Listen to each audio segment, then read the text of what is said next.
तुम्ही तुमच्या मुलांना शाळेत कशासाठी पाठवता? शिकण्यासाठी? त्यांनी भविष्यात चांगलं करिअर करावं, पुढं जावं म्हणून? आज बीड जिल्ह्यातनं जे व्हिज्युअल आले त्याच्यामध्ये कॉपी करताना मुलं तुम्ही पाहिली असतील. पण मुलांचं सोडा, बीड जिल्ह्यामध्ये नक्की काय चालू आहे ना, हा प्रश्न आम्हालाच नाही तर प्रत्येक मुलाच्या पालकाला पडणं गरजेचं आहे. माझ्या मागे जे तुम्ही पाहताय की बीडमध्ये 12वीचा घोटाळा, मुंडेंचं नाव, कॉलेज हरवलं, सांगा कुणाला सापडलं. आता हे आम्ही असं का म्हणतोय ना, त्याला एक कारण आहे. त्याला कारण आहे, आजपासून 12वीची परीक्षा सुरू झाली आहे बीडमध्ये. पहिला दिवस होता आणि परीक्षा चालणार आहे 28 तारखेपर्यंत. काही परीक्षा या 4 मार्चपर्यंत असणार आहेत. आता परीक्षा केंद्र ठरलेले आहेत की कुठल्या विद्यार्थ्याने कुठल्या परीक्षा केंद्रावर जाऊन परीक्षा द्यायची आहे. त्याचं हॉल तिकीट पण आलेलं आहे. हॉल तिकीटवर ते जे काही शाळेचं नाव आहे, परीक्षा केंद्राचं नाव आहे ते आलेलं आहे. आणि त्यानंतर विद्यार्थी तिथे जातात आणि त्यांना कळतं की तिथं परीक्षा केंद्रच नाही आहे. परीक्षा केंद्र दुसऱ्याच कुठल्या तरी शाळेत आहे.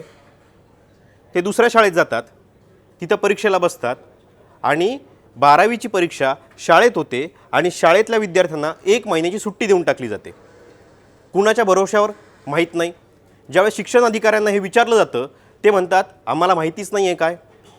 ज्यावेळेस जमिनीवर आपण जातो आणि ते परीक्षा केंद्र शोधण्याचा प्रयत्न करतो तिथं कळतं तिथं फक्त एक रहिवासी इमारत आहे, त्याच्याशिवाय काहीही नाही आहे. मी हे जे पूर्ण सांगतोय, हे जे प्रकरण आहे, हे प्रकरण पूर्णपणे समजून सांगण्याचा मी तुम्हाला प्रयत्न करतोय. हे नक्की कुठं घडलं आहे, कुठली ती शाळा आहे, धनंजय मुंडेंचा या शाळेशी किंवा या कॉलेजशी काय संबंध आहे आणि शिक्षण विभागाला याच्याबद्दल कसं काय माहीत नाही आहे.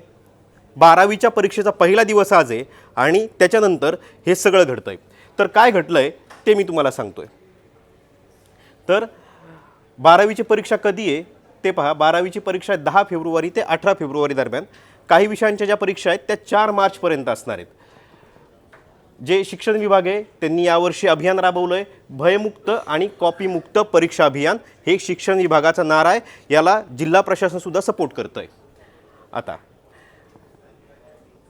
बीड शहरात किती परीक्षा केंद्र आहे ते मी तुम्हाला सांगतो. हे सांगणं याच्यासाठी गरजेचं आहे कारण जर आपल्याला हा घोटाळा कसा झाला आहे हे जर समजून घ्यायचं असेल तर पूर्ण त्याची आकडेवारी माहिती असणं गरजेचं आहे.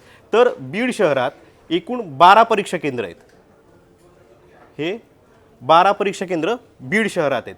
त्यातील एकही परीक्षा केंद्र जे आहे ते संवेदनशील नाही आहे. म्हणजे असं परीक्षा केंद्र कुठलंही नाही बीड शहरातलं की जिथे काहीतरी घडेल किंवा परीक्षा केंद्र अचानकपणे बदलावं लागेल, असं कुठलंही परीक्षा केंद्र नाही आहे.